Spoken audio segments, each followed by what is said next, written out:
दोस्तों, एक नई बिरहा, जैसा कि आप हर महीने 2-3 बिरहा नया हमसे सुनते चले आ रहे हैं। गया कवि के कलम की एक नई लेखनी। इस जमाने में कभी कभी व्यक्तित्व का इतना बड़ा असर होता है, आदमी अपने आप को समझ नहीं पाता है, और जिसने अपने आप को समझ लिया, परख लिया, वो इस दुनिया में सफल हो गया। और जो भी व्यक्ति थोड़ा सा डिसबाइलेंस हुआ, शायद कहीं न कहीं उसे जाकर के पूर्ण विराम लगाना पड़ जाता है। और मैं सौभाग्यशाली हूं कि मैं जितनी भी गीतें गाता हूं वो बाइलेंस बनाकर लिखी जाती है, और मैं प्रयास करता हूं कि हमेशा बाइलेंस बना के गाऊं। आप केवल मेरे गाने में नाम सुनते हैं, और मैं आप सबसे निवेदन कर रहा हूं कि एक ऐसा व्यक्तित्व जिसने धर्मेंद्र सोलंकी बनाने में 24 घंटा प्रयासरत है। मैं निवेदन करूंगा, आपके सामने भी राह तो सुनाने जा ही रहा हूं, लेकिन यहां पर हमारे पास में उपस्थित हैं हमारे कवि आदरणीय गया कवि जी। मैं आमंत्रित कर रहा हूं और आप सबका आशीर्वाद चाहूंगा इस दोनों गुरु और शिष्य पर हमेशा बना रहे। मैं बुला रहा हूं अपने गया कवि जी को। आदरणीय गया कवि जी आ रहे हैं, और उनके साथ मैं आमंत्रित करूंगा हमारे मित्र आदरणीय पप्पू कुमार यादव जी, जो वर्तमान में सदस्य जिला पंचायत है, और वो आदरणीय गया कवि जी का सम्मान करेंगे। ये आदरणीय गया कवि जी हैं, विराम से सुनिएगा। और मैं आमंत्रित कर रहा हूं भाई पप्पू यादव जी को, जो आए और माल्यार्पण करके आदरणीय गया कवि जी का सम्मान करें।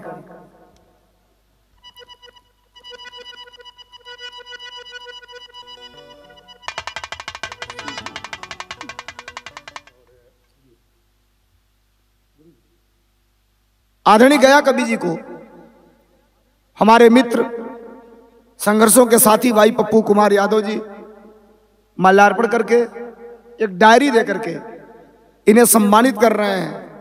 और हम अपने आप में बहुत बड़ा गर्व महसूस कर रहे हैं, जिनकी कलम हमारी रोजी रोटी बनती है और आपके लिए ज्ञानवर्धक और मनोरंजन का साधन बनता है। आदरणीय गया कवि जी हमारे बीच में है। पहली बार बिरहा में आपके सामने आदरणीय गया कवि जी को लाया हूं, तो आप सबका आशीर्वाद बना रहे। और ये सोनू सरगम हमारे भाई हैं, गायक हैं। मैं और सोनू दोनों लोग आदरणीय गया कवि जी का सम्मान कर रहे हैं। फिर बिरहा आपके बीच में।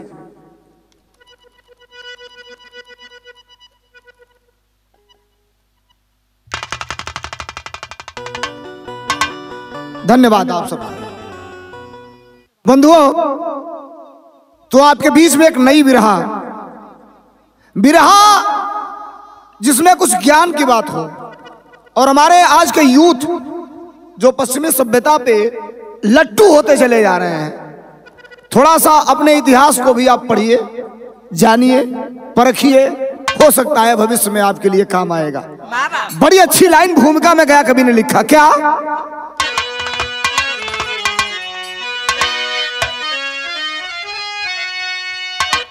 आज अपना जो है था किसी और का,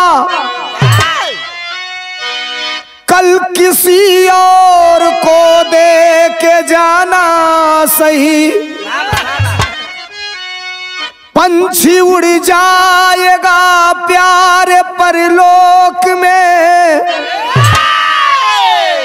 छोड़ धरती पे सारा खजाना सही। कर्म के कुंड को कर्म से ही भरो, कर्म का दीप दुनिया में बुझता नहीं।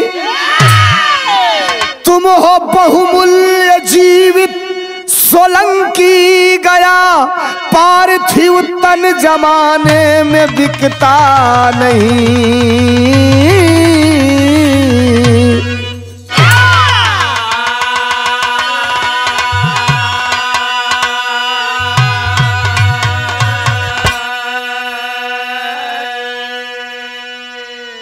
कभी कभी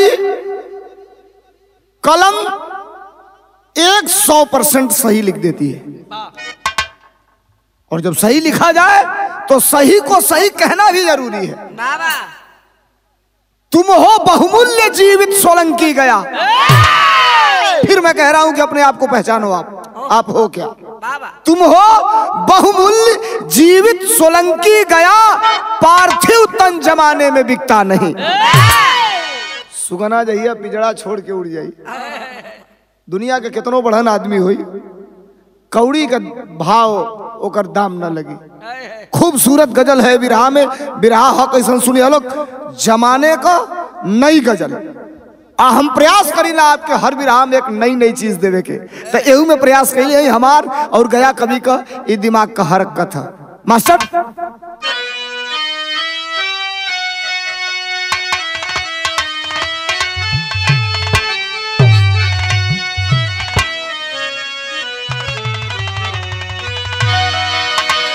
गजल है, दुश्मनी की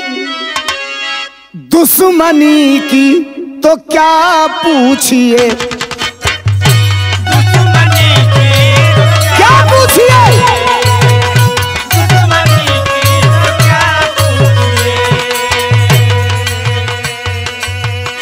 दुश्मनी की तो क्या पूछिए, दोस्ती का भरोसा नहीं,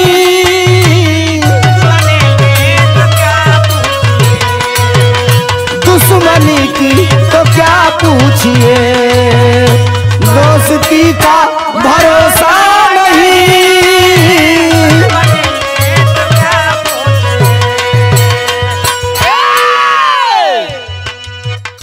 दुश्मनी का तो क्या पूछिए, दोस्ती का भरोसा नहीं,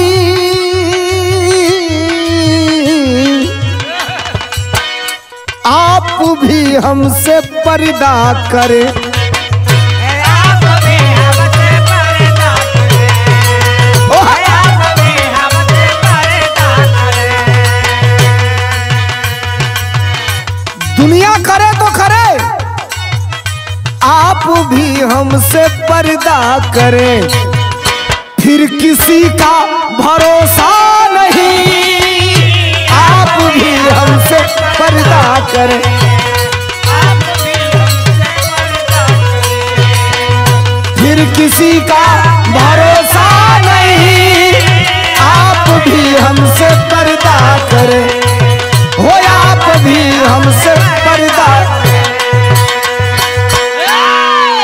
अब तनी हाई देखा गजल, गजल से कितना बढ़िया खूबसूरत भाव हमारे कवि जी लिखलन। ये जमाने के लिए है। क्या लिखे? हो सके तो भलाई करो, हो सके तो भलाई करो, हो सके तो भलाई करो, अरे हो सके तो भलाई करो, कुछ बुराई से मिलता नहीं, भलाई करो, हो सके तो भलाई करो, कुछ बुराई से मिलता नहीं, हो सके तो भलाई करो, हो सके तो भलाई करो, कुछ बुराई से मिलता नहीं। अगली लाइन कितनी ताकतवर है। नाम अंकित जमाने में होगा,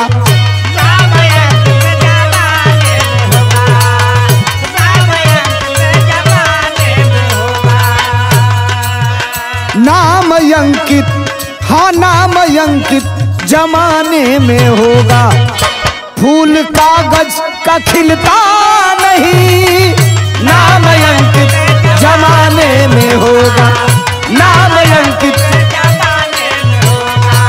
अरे फूल कागज का खिलता नहीं,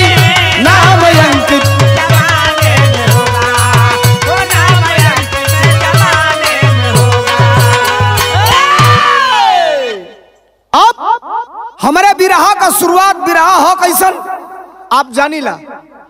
मैं हमेशा प्रयास करता हूं 4 दिन लेट गाऊंगा, 10 दिन बाद जाएगा, लेकिन जो भी गाऊंगा परफेक्ट गाऊंगा। और जो लिखा जाएगा वो भी पुख्ता प्रमाण के साथ में जो कहने जा रहा हूं वो है क्या। अभी तक इंसान की कहानी आपने सुना, अब इंसान और पक्षी की कहानी सुनिए, लेकिन एक दूसरे के पूरक है। शुरुआत है बिरहा का, कैसे मास्टर?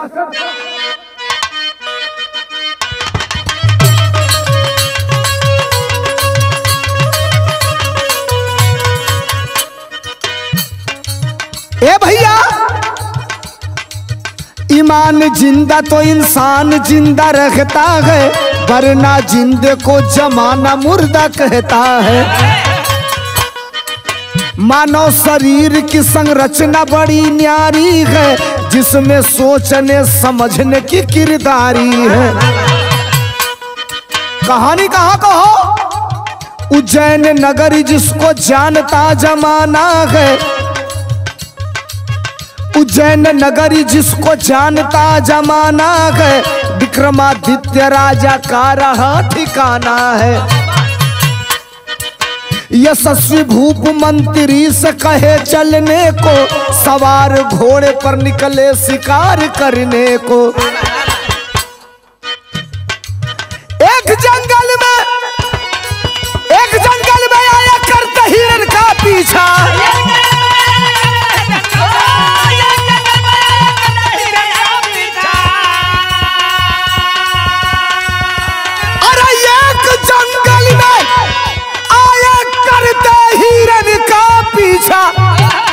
अचानक हिरन राजा के नजरों से ना दिखा।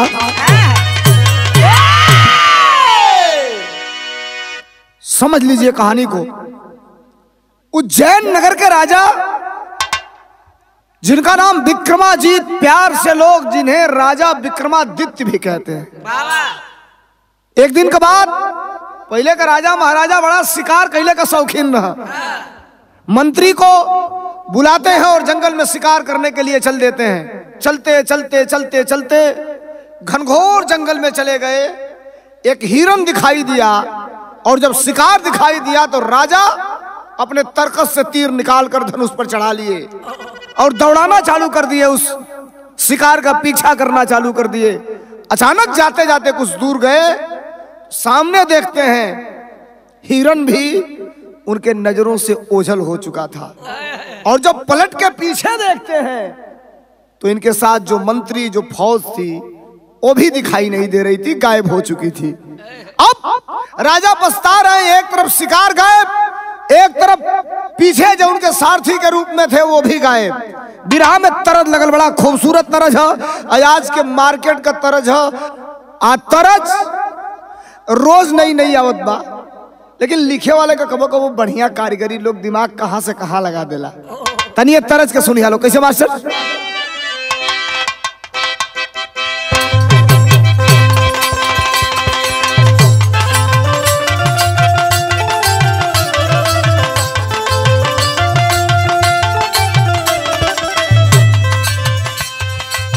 हाय तरज अगला भी रहा में बतौले रही कि पहले दिल केहू का चोरी हो के केहू के दिल में चल जाओ। आजकल दिल चोरी हो के मोबाइल में रहा था, मोबाइलों लगा नहीं मत रहल। लिखे वाला लिख के ये दिल के कहां कहां चोरवा दिया। गावे वाला गौरन नई गीत बड़ी चलत है का। बड़ी याद आवे, बड़ी याद आवे पिया का प्यार कोइल।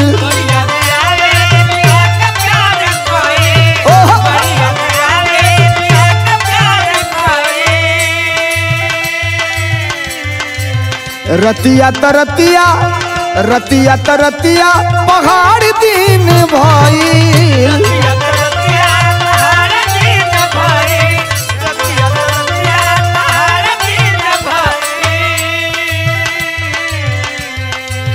बड़ी याद आवे पिया का प्यार कोइल। रतिया तरतिया पहाड़ दिन भइल। का कही हमारा करे दाल दारी के, का कही हमारो करे दाल दारी के। दिलवा ले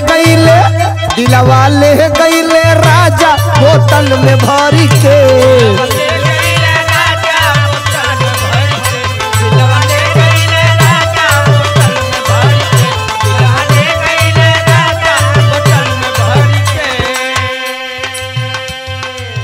अब तनी सा तरस के छोड़ो लोग, हमारे कहानी बराबर विरहा में गया कभी लिखलन का लिखलन।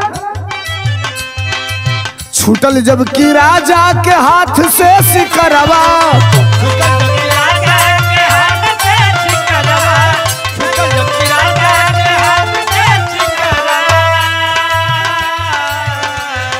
अपनी तीरंदाजी पकड़े बिचरवा।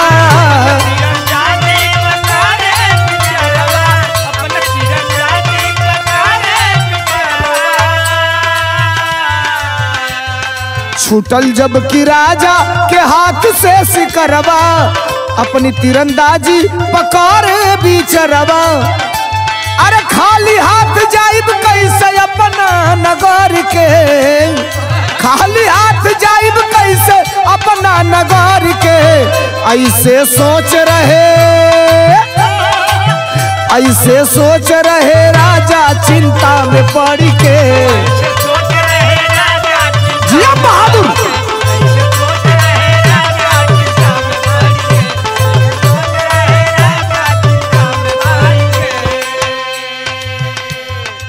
शिकार हाथ से निकल गया।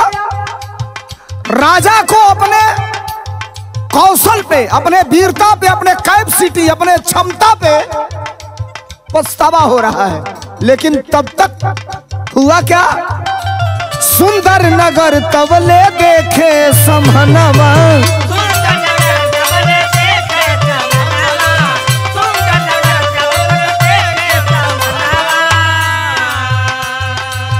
करबे चढ़ाई तवले डोलल ईमनवा।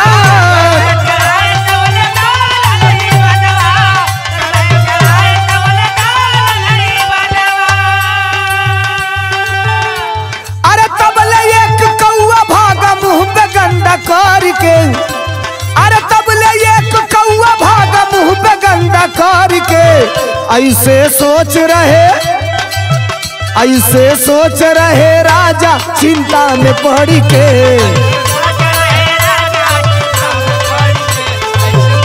जिया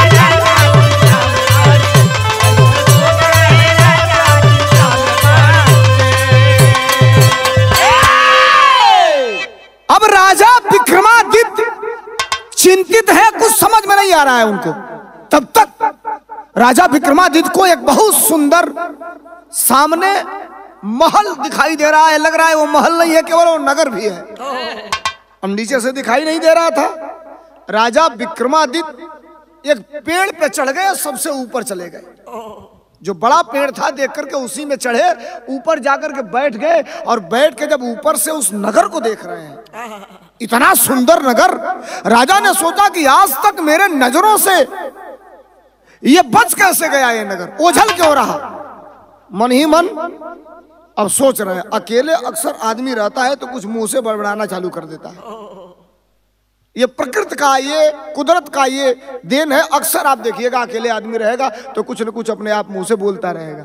अब राजा अकेले बड़बड़ा रहे हैं कि ये सुंदर नगर है और इसे लड़के चढ़ाई करके जीत के अगर मैं अपने राज्य में मिला लूंगा तो शायद इस खूबसूरती का रोज मुझे आनंद मिलेगा, मजा मिलेगा।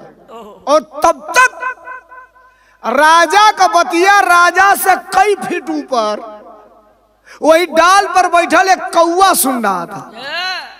जब राजा का बतिया सुनलस, बस कौआ उड़ा और उड़ते समय राजा के मुंह पे गंदा कर दिया, यानी बीट कर दिया, लैट्रिन कर दिया समझ लीजिए। अब जो ही मुंह पे छपाक दे पड़ा, राजा ऊपर देखे कौआ अपने तरकस से तीर निकालते हैं, धनुष पर चढ़ाते हैं, मारने का प्रयास करते हैं। तब तक वो कौआ राजा के नजरों से ओझल हो चुका था। लगातार राजा गुस्से में है, परेशान है, लेकिन करें तो क्या करें, बिरहा में तरज लाग गई। कैसे मास्टर?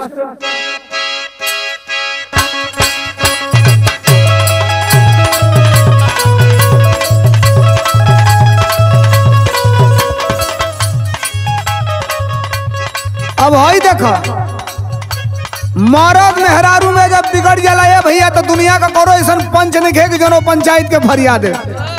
वो फरियाई कब जब वो दोनों एक लगे रही हैं तब मेहरारू मरद एक लगे भाई हवा मेहरारू एकदम कटकटा के पड़ल है। मर्दा पूछा था काहे गरम हो, पूछा था कैसे, अरे काहे खाती झगारा या नेर करेलू, हमारा क्या घाही बेरी बेर करेलू।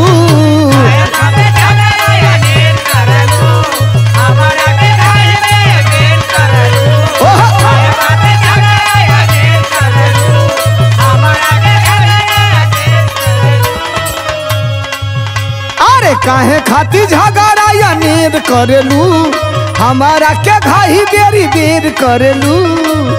अरे निके निके बोला बचनिया ए रानिया, तब मेहरारुआ कहलस अरे फाड़ी दे हम सरिया या तू रब न थुनिया। बलम हो बलम हो बलम हो जाके नचावा नचनिया, नचावा नचावा नचनिया।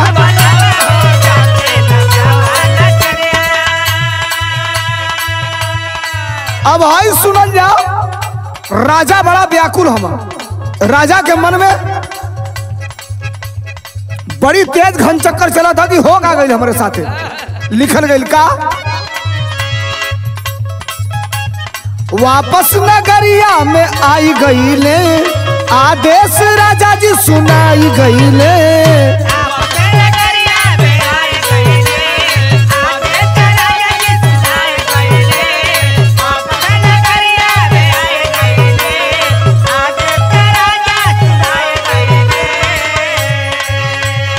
वापस महलिया में आई गईले, आदेश राजा सुनाई गईले।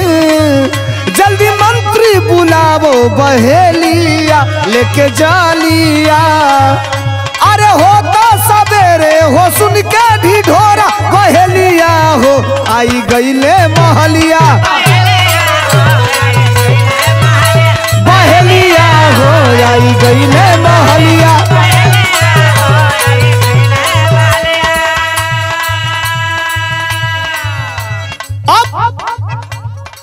राजा मंत्री को बुलाओ और ऐलान करवा दिए कि एक पहेलिया बुलाओ और जितने नगर में या जंगल में अगल बगल जितने पक्षी हैं, पक्षियों में सिर्फ कौआ, सबको पकड़ के और इस दरबार में हाजिर किया जाए।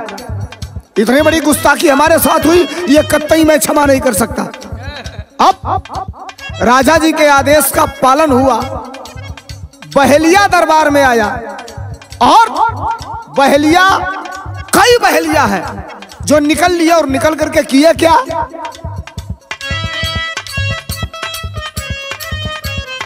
अरे सगरी नगरिया के कौआ पकड़ाइल बाले।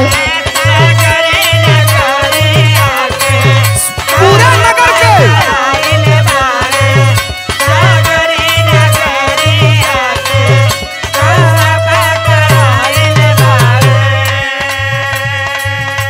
राज दरबार में ची रैया हो आइल बाले।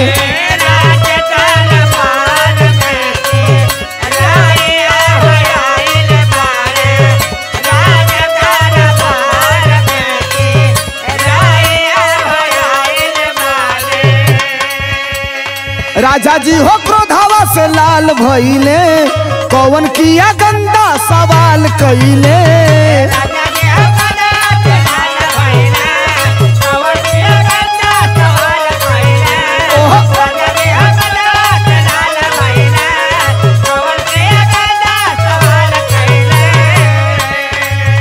अरे राजा जी हो क्रोधावा से लाल भइले, किया कौन गंदा सवाल कइले।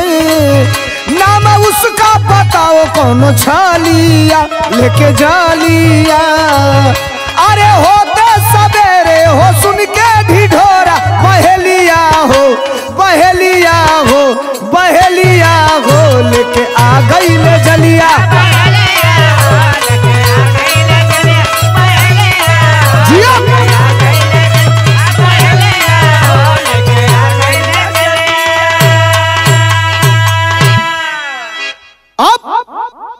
राजा मंत्री के द्वारा बहेलिया बुलाकर जंगल के और अगल बगल के सभी कौओं को पकड़वा लिए और राजा राज सिंहासन पर बैठे हैं।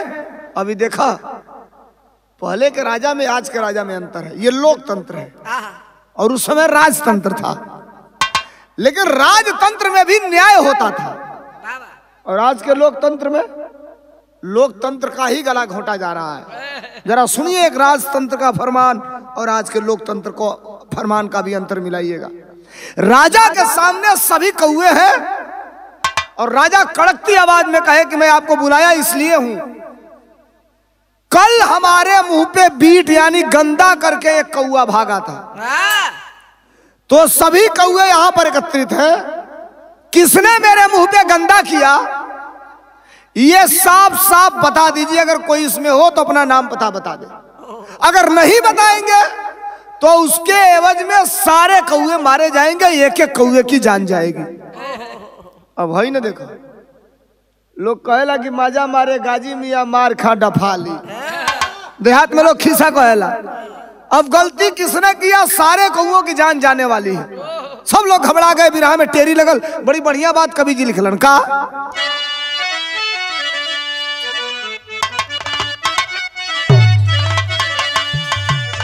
बिरादरी में भूचाल आ गया। कौन बिरादरी? कौआ बिरादरी। अरे बिरादरी में भूचाल, हो बिरादरी में भूचाल आ गया। अरे लौके सब ही के यखिया के आगे काल, लौके सब ही के अखिया के आगे काल, बिरादरी में भूचाल आ गया। एक दूसरे को सब देख रहे हैं। तुम किए हो, तुम किए हो, सही बोलो, तुम किए हो। एक दूसरे से कौए पूछ रहे हैं, भैया जे कैले हो बता दे भैया, तो करे चलते आल्हर जान जाई हमन का। उसी में एक सबसे बुजुर्ग कौआ था। अब ऐसा नहीं है कि इंसान में ही समझदार आदमी होते हैं। हर बिरादरी में, पशु में, पक्षी में, इंसान में, जानवर में समझदार लोग होते हैं। एक उसी कौओं में बुजुर्ग, सबसे बुजुर्ग कौआ बैठा था। वो खड़ा हुआ और हाथ जोड़ लिया, कहा राजन, एक आदमी के गलती की सजा आप हमारे पूरे बिरादरी को, पूरे समाज को देंगे, ये उचित नहीं है। तो राजा कहे ये उचित है कि हमारे मुंह पे बीट करके चला जाए? कहे नहीं साहब, हम इसके खिलाफ हैं और हम इसी का उपाय करने जा रहे हैं। राजा कहे क्या? तो कहा है राजन, मौका 10 दिन का हम कौओं को अब दे दीजिए, उस दुष्ट का पता लगाएंगे, एतबार हमारा कर लीजिए। पंचायत कौओं की बैठी, एक वृद्ध वहां पर बोला है, यह लूट बरण कर सकता है, वह असल भेद को खोला है। कहा कि जिम्मेदारी बनती है उस तक संदेशा पहुंचाओ, और जैसे भी आए अधम नीच राजा के सम्मुख ले आओ। अब कौओं की पंचायत बैठ गई और उसमें जो सबसे जानकार, सबसे टैलेंट, हर आदमी में एगो प्रमुख आदमी होला, तो पशु पक्षी में भी एक प्रमुख आदमी होता है। आप देखते होंगे कि एक चिड़िया आगे आगे जाती है, उसके पीछे चिड़ियों का झुंड जाता है। जैसे हमारे क्या प्रधान कहा गया कि जो आगे कहिए तो जनता करी, तो उसमें भी जिम्मेदार कौआ था। वो कहा मुखिया, उसने कहा कि यह काम लूत वर्ण का ही हो सकता है। ये लूत वर्ण बिरहा में नाम आया, ये कौन था? अब समझिए, राजा जिस नगर को देख के चढ़ाई करने की बात कर रहे थे, जिस नगर को देख के मोहित हो गए थे, उस नगर के राजा का नाम था बाहुबल। और बाहुबल राजा का एक दीवान था जिसका नाम था लूतवर्ण। उसके अंदर ये कैपेसिटी थी, ये हुनर थी कि इंसान के साथ साथ वो पक्षियों का भी रूप धारण कर लेता था। और उस दिन वो कौआ बन के अपने नगर की जासूसी कर रहा था कि कौन कैसे किसी तरह हमारे नगर के खिलाफ, राज्य के खिलाफ कोई साजिश तो नहीं हो रही है। तब तक ये साजिश पकड़िए लेहलस राजा को। आज जब साजिश पकड़लस तो कौआ बेचारा लड़ सकेला ना, है? उसको दिक्कत हुई, बस राजा के मुंह पे बीट करके गंदा करके भाग गया। अब ये वृद्ध जो कौआ था ये जान गया कि इसी लूत वर्ण का काम है। अब हुआ क्या, जरा गौर करेंगे, बिरहा में तरज लाग गई। कैसे मास्टर?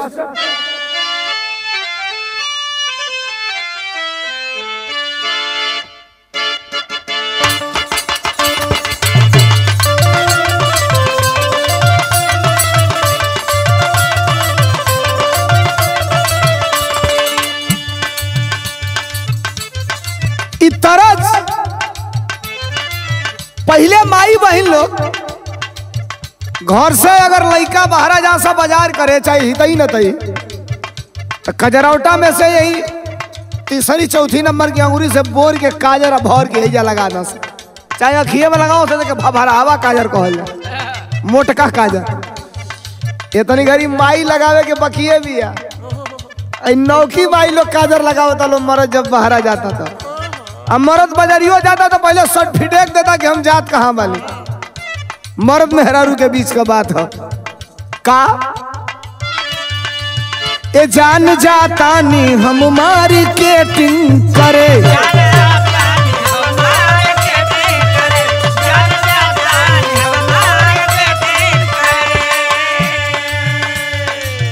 जान जनी हा की दूसरा से सेटिंग करे।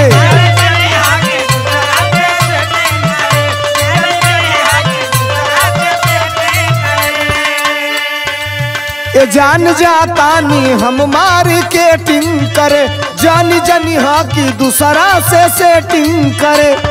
तब मौगी कहलस आवना लगा दी राजा, आवना लगा दी घोड़िया में कजरवा हो, नहीं लागी नजरवा हो, घोड़िया में कजरवा हो, नहीं लागी नजरवा हो, घोड़िया में।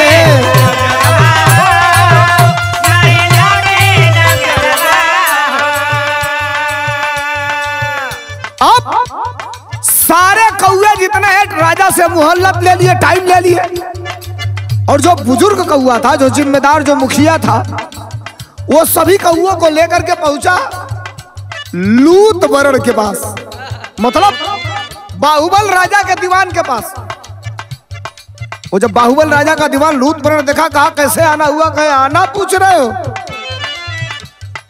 तुम्हारे चलते आज पूरे हमारे कौआ बिरादरी की जान जाने वाली है, गर्दन पे तलवार लटकी है।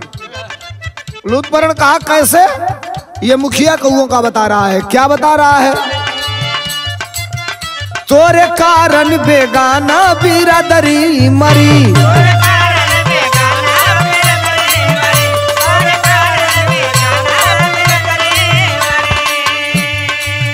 गलती कैला तू कौआ का भेसवा धरी,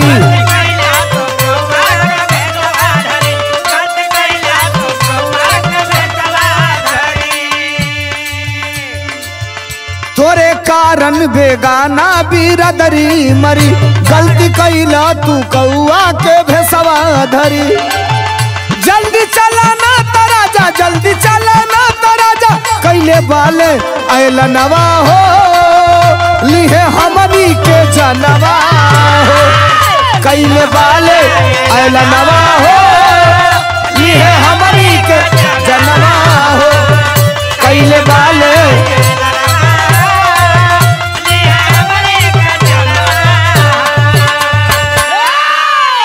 साहब सारे कौआ मिलकर रूत वर्ण पर दबाव बनाए कि तुम नहीं चलोगे तो जान सबकी खतरे में है, और खतरे में क्या है? जान सबकी जाने वाली है। लूत वर्ण 1 मिनट की देरी नहीं किया, चोरी तो उसकी पकड़ी जा चुकी थी, सफाई तो दे नहीं सकता कुछ। सभी कौओं के साथ विक्रमादित्य राजा के दरबार में आता है। राजा का दरबार लगा है, सभी कौए राज दरबार में इंसान के रूप में दरबार होते हुए देखा होगा आप सबने, कहीं फोटो में देखे होंगे, कहीं आप देखे। पहली बार राजा के दरबार में कौओं की सभा लगी राजा के सम्मुख, और वो जो बुजुर्ग कौआ था वो एक इंसान को पकड़ के लेके आ रहा है। कहा साहब आपके मुंह पे बीट करने वाला, गंदा करने वाला यही शख्स है। राजा कहे तब मेरी नजरें धोखा खा गई या तुम लोग हमें पढ़ा रहे हो? कहा नहीं साहब, इसे इंसान मत समझिए, इसके अंदर वो क्षमता है किसी भी पक्षी का रूप धारण कर सकता है।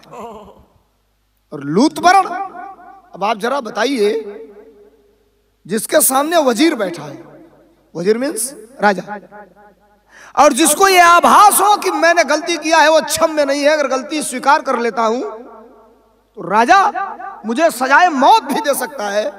उस परिस्थितियों में भी अगर वो अकड़ के, सीना ठोक के अपनी गलती को स्वीकार कर ले तो समझिए उससे बड़ा जिगरा और कलेजा किसी के पास नहीं होता है। लूतबरण कहा हाँ साहब, आपके मुंह पे बीट मैंने ही किया और इस रूप में किया, तब तक लूतबरण कौआ बन गया। और कहा साहब मैं अपनी गलती स्वीकार कर रहा हूं, मेरे गलती के चलते इतने हमारे बिरादरी और समाज के लोगों को, अब मैं इस बिरादरी का हो गया, जान जाने वाली है। मैं विनम्र निवेदन आपसे करता हूं कि जो गलती मैं किया हूं उसकी सजा मुझे दिया जाए। मैं जुर्म इकबाल कर चुका हूं, हमारे सभी बिरादरी के लोगों को यानी इन कौओं को छोड़ दिया जाए। राजा ने मंत्री से आदेश दिया, तत्काल सभी कौए बरी हो गए। अब लूतबरण के चेहरे पे सिकन मात्र का, लेस मात्र का सिकन नहीं। राजा कहे कि लूतबरण जानते हो तुम मेरे दरबार में हो और ये राजा का दरबार है, विक्रमादित्य का दरबार है, तुम चाह के भी इस दरबार से बाहर नहीं जा पाओगे बाबा। और मैं चाहूं तो 1 सेकंड में तुम्हारी जान चली जा सकती है, तुम्हें सजाए मौत का फरमान सुना सकता हूं, लेकिन हम तुम्हारे ईमानदारी पे खुश हैं। ईमानदारी पे, और किसी चीज पे नहीं, ईमानदारी पे बाबा। कि तुमने अपना जुर्म सहर्ष स्वीकार कर लिया, वो भी जब गर्दन पे तुम्हारे तलवार लटकी हो तब, और हम तुम्हें भी बंधन मुक्त करते हैं। अब लूतबरण अपने असली बेस में आ गया। जो ही U टर्न होकर के लूतबरण जाने वाला है, तब तक राजा ने कहा कि एक बार सुन लो मेरी बात, बंधन मुक्त तो मैंने तुमको कर दिया, लेकिन जाते जाते मुझे ये तो बता जाओ कि तुमने मेरे मुंह पे बीट गंदा क्यों किया, कारण क्या था, किस लिए किया, मेरा कसूर क्या था? पलट के लूतबरण आया और कहा साहब मेरे मन में भी यही बात था कि कब आप हमसे पूछेंगे।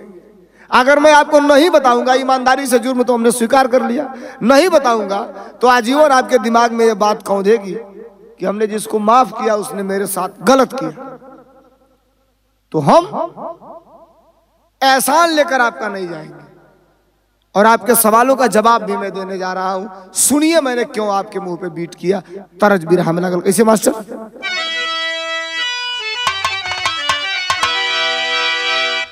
अरे सब कर खुनवा एक ही नु बाटे, सब कर खुनवा अरे एक ही नु बाटे, भाई धारा मावा लगा अलगा बा।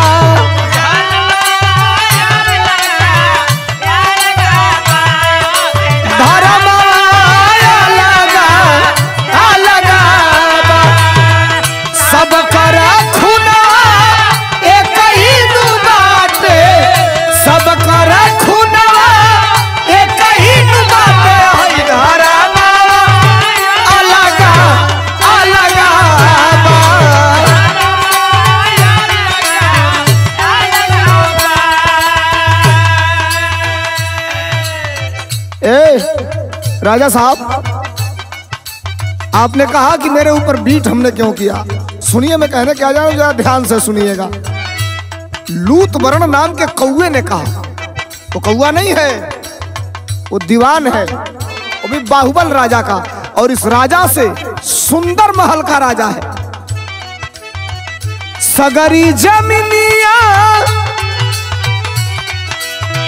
सगरी जमीनिया एक ही रे बाटे, अरे सगरी जमीनिया एक ही नु बाटे, है रोशनिया अलगा अलगा बा।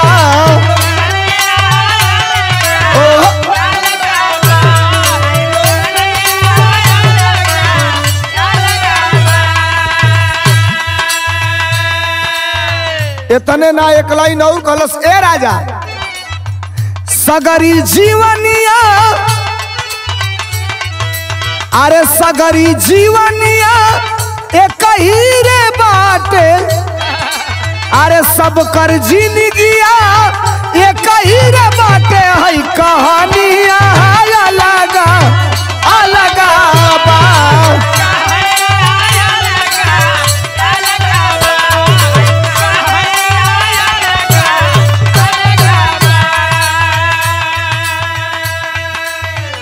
आपके ऊपर हमने बीट क्यों किया सुन लीजिए। पेड़ के ऊपर आप उस जंगल में चढ़े थे और याद करिए आप जिस राज के तरफ आप नजर उठा करके उस राज के प्रति आपकी सोच गंदी होती चली जा रही थी लड़ाई करके और उस राज्य को अपने राज में मिलाने की नफरती सोच जो आप अपने मन में पाल रहे थे। मैं आपके ऊपर ही बैठा था। जानते हैं वो महल किसका है? उस महल के राजा का नाम है बाहुबल। और आपको शायद पता नहीं है बाहुबल की कैपेसिटी क्या है।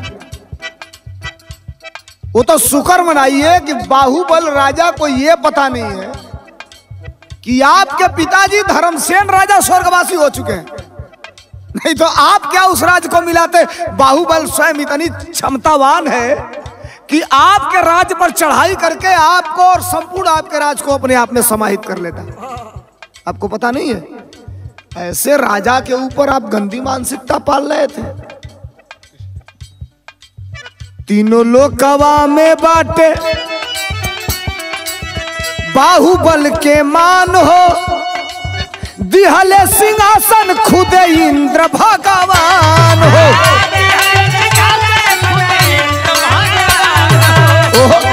बाहुबल के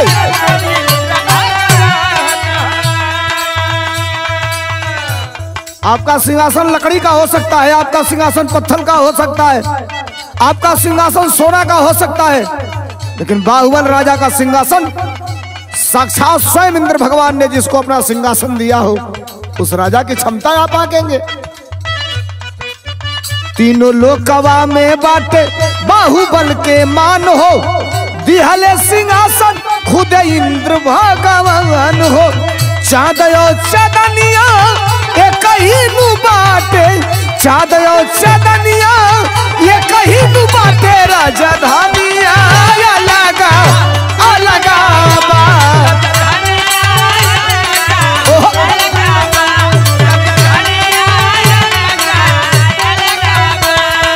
अरे चाँदयो चदनिया एक ही नु बाटे, चाँदयो चदनिया एक ही नु बाटे, राजधानिया अलग अलग बा।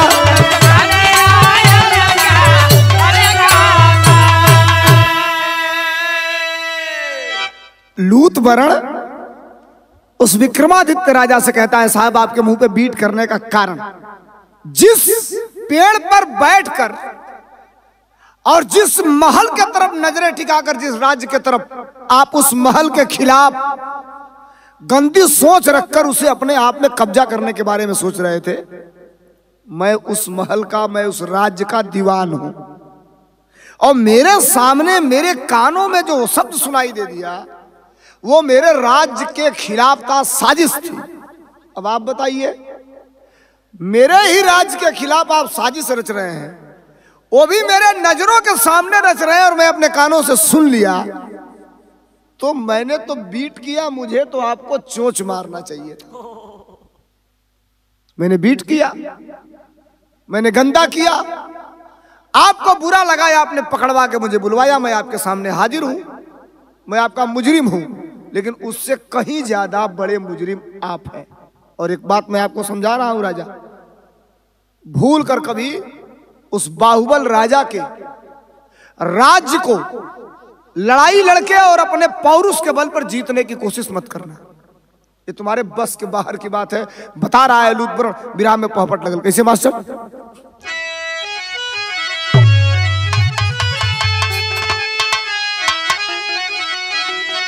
अरे कभी भूल के, अरे कभी भूल के करना ना मन दुनिया में, आ नहीं राज में तुहरे मची तबाही राही दुनिया में।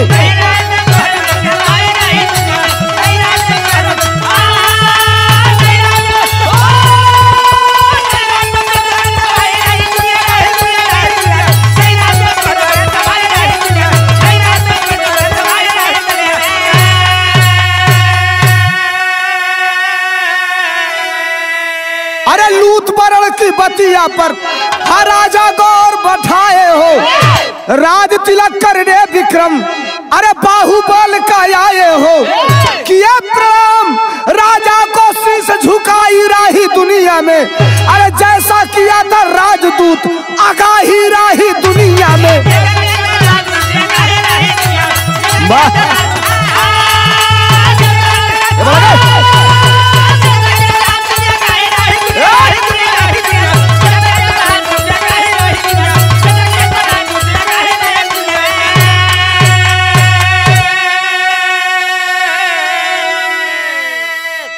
सुनिए, लूत वरण ने विक्रमादित्य राजा से कहा कि साहब अगर आपके अंदर भ्रम होगा कि आपकी क्षमता या आपकी पौरुष, आप बहुत बड़े ताकतवर हैं, तो ये तो दिमाग से निकाल दीजिए।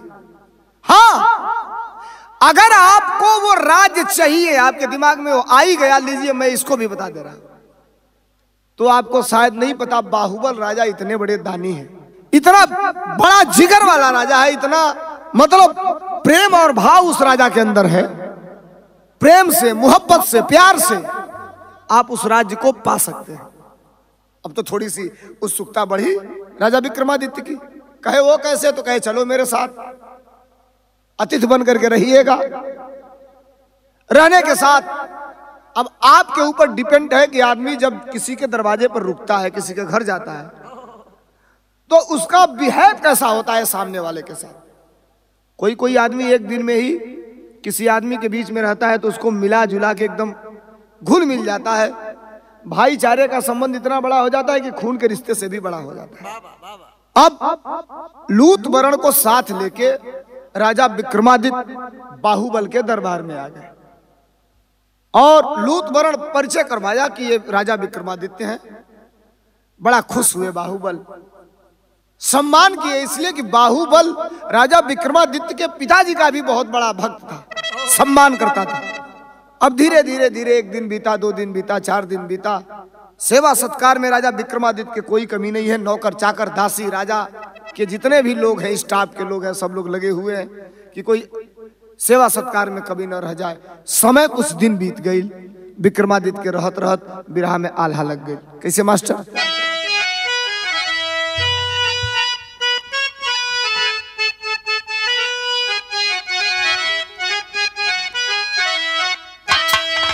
ला मास्टर जब लगाइए दिया हमरे गया कभी कितना बढ़हन लाई लिखले हो तनी सुना लो।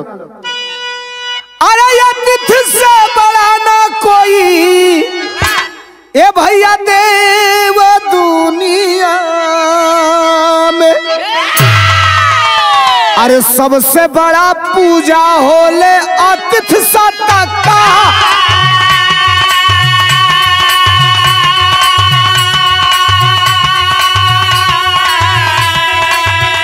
भैया सबसे बड़ा पूजा होले अतिथि सत्ता का।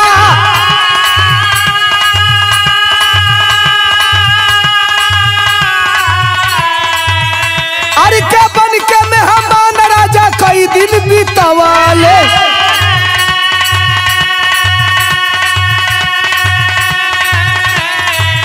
अरे लागेला नगरिया हो बड़ा गुलाजा।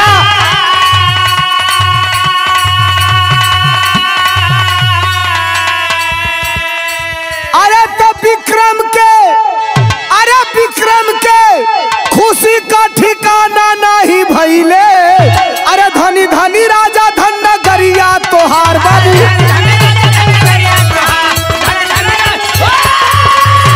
जिया बहादुर, जिया राजा।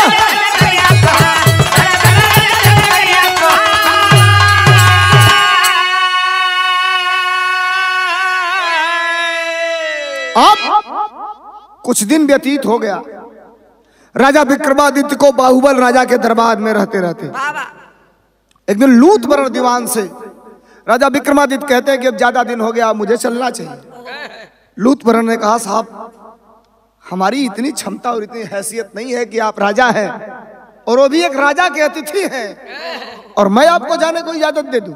ये मेरे क्राइटेरिया के बाहर की चीज है। आप जाइए, राजा से आदेश लीजिए, राजा आपको जाने को कहे तो चले जाइए, लेकिन एक चीज मैं आपसे बता रहा हूं, बड़े दानी राजा है बाहुबल।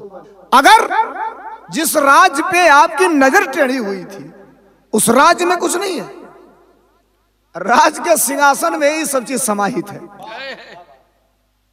अगर आपके जाते वक्त कुछ मांगने के लिए राजा बाहुबल कहें तो अगर आप चाहते हैं तो आप जोर जबरदस्ती लड़ाई मार झगड़ा करके तो जीत नहीं पाएंगे। अगर आप चाहते हैं तो राजा के कहने के पश्चात आप राज्य का राज मत मांगिएगा, राजा का सिंहासन मांग लीजिएगा, यह राज्य आपका हो जाएगा।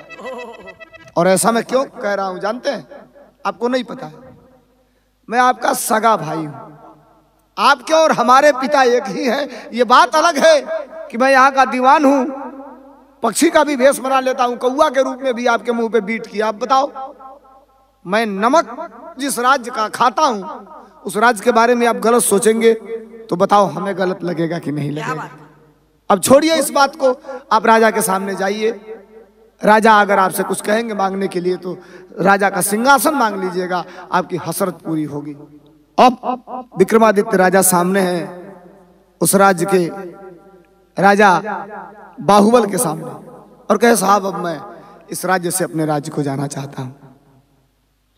अब बाहुबल राजा खड़े हुए अपने सीने से लगाते हैं और कहें कि बड़ा अच्छा लगा, आप इतना दिन थे, जाना चाहते हैं? कहें हाँ जाना चाहता हूं। आल्हा बदल गए, कैसे मास्टर?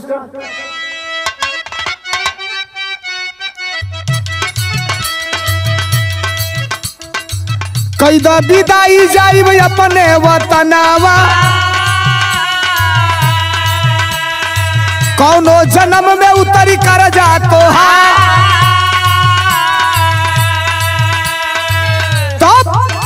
इधर बाहुबल राजा कहने लगे राजा विक्रमादित्य से, क्या? अरे इच्छा जवन हो तवन मांगा राजा नावा,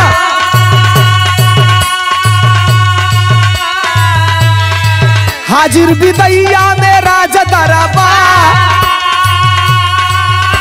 अरे हाजिर विदैया में राज दरबार,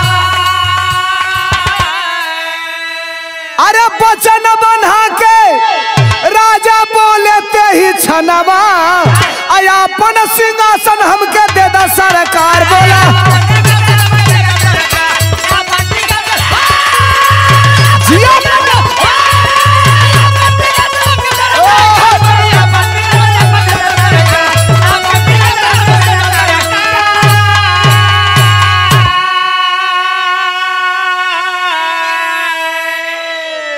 अगर देना चाहते हैं दिल से दिल को मिलाए, दोनों हाथों से पकड़ के एक दूसरे का आलिंगन हुआ। मैं अपने राज्य को जा रहा हूं, अच्छा लगा आपका ये अतिथि सत्कार, अतिथि देवो भव के परिभाषा को आपने परिभाषित किया, लेकिन जब आपने हमें कह दिया मांगने के लिए, मैं मांगने वाला तो था ही नहीं, अगर आपने कह दिया तो मैं चाहता हूं कि मैं पुख्ता हो जाऊं, मैं कंफर्म हो जाऊं कि जो मैं मांगूंगा वो मुझे मिल जाएगा। कहे क्या बात करते हो, मेरा नाम बाहुबल है।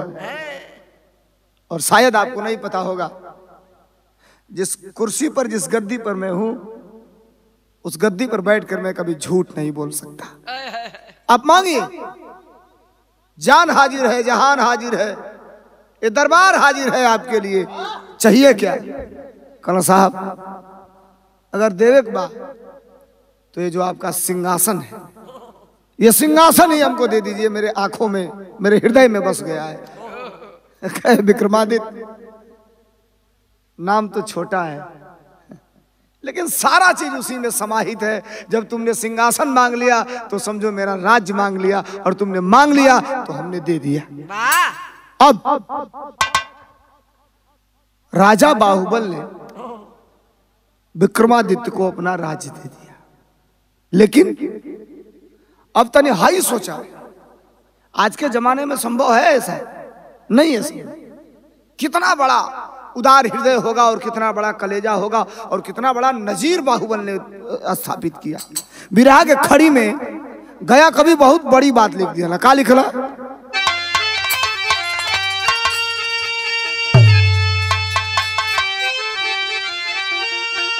अरे राजा होके राजा से लिए है दनवा, अरे अइले उज्जैन नगरिया मुदित बा मनावा।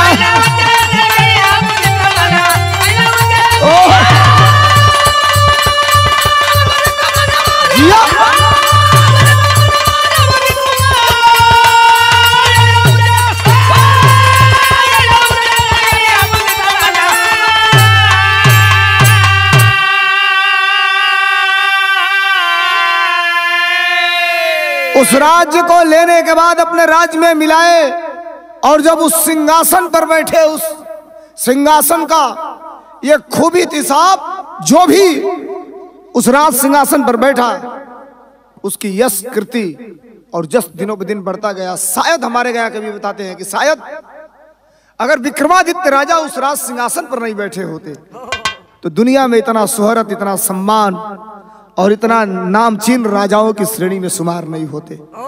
राजा विक्रमादित्य न्यायप्रिय राजा थे। राजा विक्रमादित्य एक ऐसे राजा के रूप में याद किए जाते हैं इस देश में कि उन्होंने जो कह दिया वो कर दिया। तीर कमान से और बात जुबान से निकल जाती तो वापस नहीं आती। ये चरितार्थ किया गया राजा विक्रमादित्य के दरबार से। अब कहना है कैसे मास्टर? फहरा यश कीर्ति का अद्भुत पताका, पलटा कई बार विक्रमादित्य जी का पासा।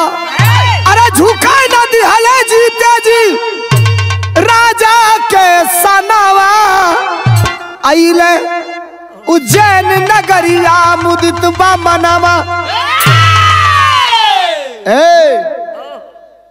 राजा विक्रमादित्य राजा बने तो इस देश में एक चीज चालू करवाए। क्या?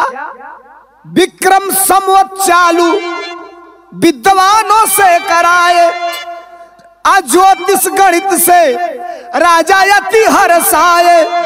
अरे समूची धरा पर जेकर गूंजे नमावा, आइले उज्जैन नगरिया मुदित बा मनावा।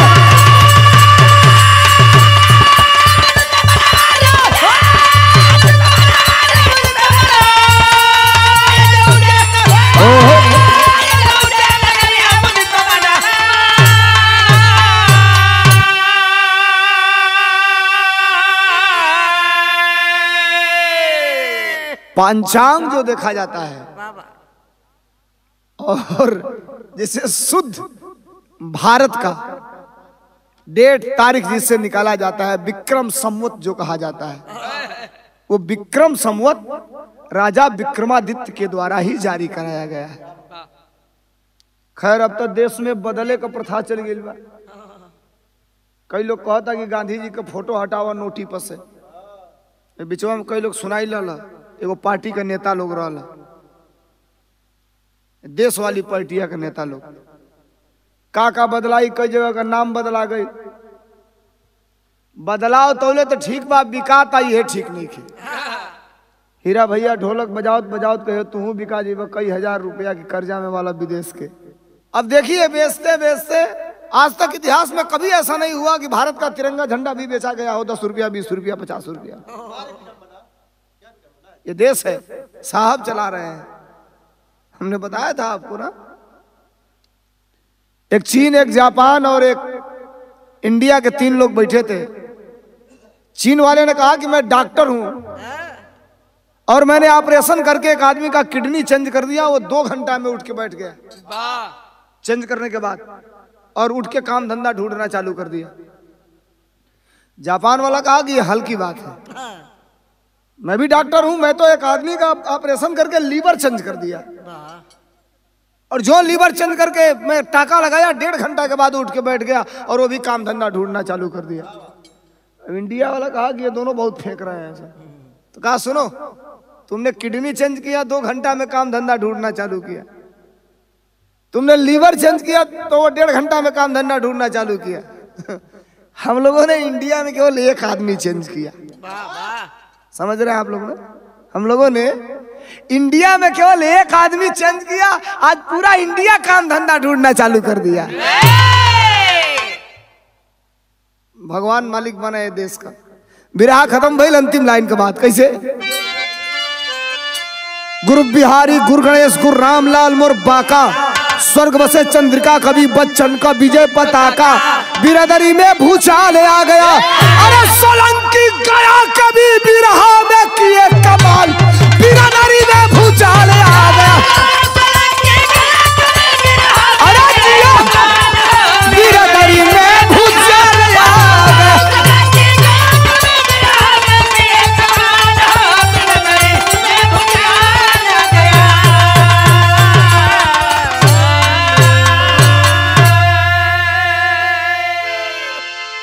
बिरहा अच्छा लगेगा सुनिएगा, शेयर करिएगा, चैनल को सब्सक्राइब भी करिएगा, एक दूसरे को सुनाइएगा भी।